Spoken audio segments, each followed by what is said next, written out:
report that the rest of yesterday went extremely well. So after I got out of the gym, in spite of not having a lot of energy, not wanting to really step into the responsibilities that I had that day, I, I just got into it and tackled it. I mean, I got it done. I got my presentation complete. I did my pre-recorded interview for the summit that I'm speaking at, and it went very well. Spent the rest of the day, just checking things off my list, getting things done. That was great. Today, woke up, was at the gym at 5:20.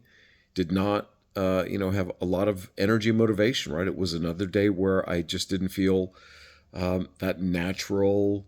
Hey, man, let's get up and go. But spent 2 hours in the gym, came home, took a long walk with my wife, like an hour and 15 minutes. It was good. And today was a bit of a lazy day, and just the way that it felt, because it's a holiday and my brain knows it's a holiday. And even though this is not a happy holiday, this is not a holiday that's joyous to me, I very much recognize the somberness and um, the meaning behind Memorial Day. So that's, as I record this, it is Memorial Day evening. But there's like this conditioning, right, for 3-day weekends for many, many years, right? And even though I've run my own business for decades, so 3-day weekends don't necessarily mean very much to me because nobody's paying me to stay home. It's just the awareness that there's a holiday, and other people, their schedules and their lives fluctuate based on national holidays and things like that. So it just felt a little more relaxed, which was good. I still chunked through my list of tasks and was very accomplished.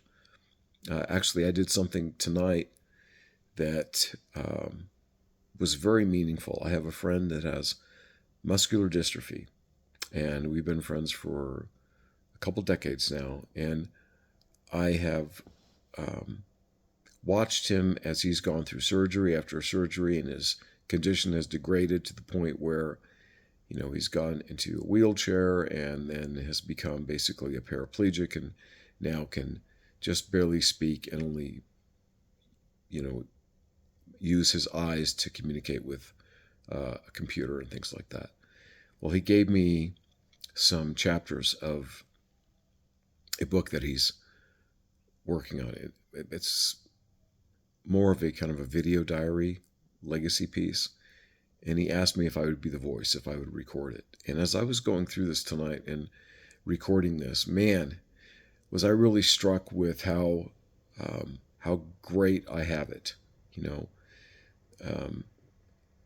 Even the stories he's telling about what he's been through in his life, even though I've known him for many, many years, he never shared some of this stuff with me. And as I was reading it, there were oftentimes I got so choked up I had to actually stop my recording and restart, because, I can't be telling this story and weeping in the midst of it, right? But, it just reminded me that gratitude is really perspective based, right? There's always something to be grateful for. And as I wish I could tell you the story here and give you the comparison, but my point is this. Really, gratitude is a choice. Energy is a choice. So many things are choices. And it's easy to fall into this victim mentality when things aren't going well, when things are difficult.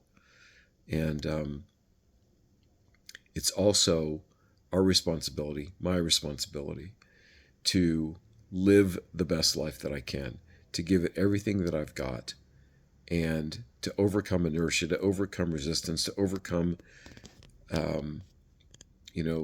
lethargy. And if there's medical issues, if there's psychological issues, I mean, if there's clinical depression, there's other things, you can't just, okay, make a decision to be happy. Sure, we may need help at times. We may need a lot of help. And the, I think my responsibility, my gift back to God for this gift of life is to just do my level best every single day. So I don't always do that. And, that's the point of this stretch, is to shift into a way of being that is better, where I'm leveling up, right? So I'm rambling. I think I got off on a tangent here when I started thinking about my friend's book. But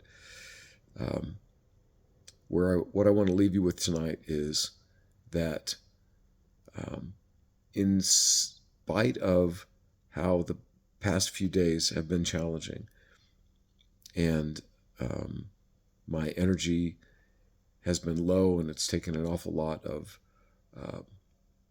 intention and pushing through resistance, I am making progress and still doing that. So I would love to just get on here and say, man, everything's fantastic. I am charging through life. Let's go, let's go, let's go. Let's David Goggins our way through this. And some days I actually feel like that. The past few, I just haven't. And that's okay, because I can still David Goggins my way through life, just at a different level, right? I don't know that I would want to be going through life like David Goggins style, because he, really just beats himself to death. But the fact that we can get through hard things, we can press on in spite of difficulty, in spite of tremendous adversity, we just keep going, right? It's like sometimes the best strategy is just not to quit. So, and at other times the best strategy is to surrender, and there's a difference. So anyway, that's it for tonight. I'm looking forward to getting a good night's sleep. Hopefully that happens, and I will talk to you in the next video.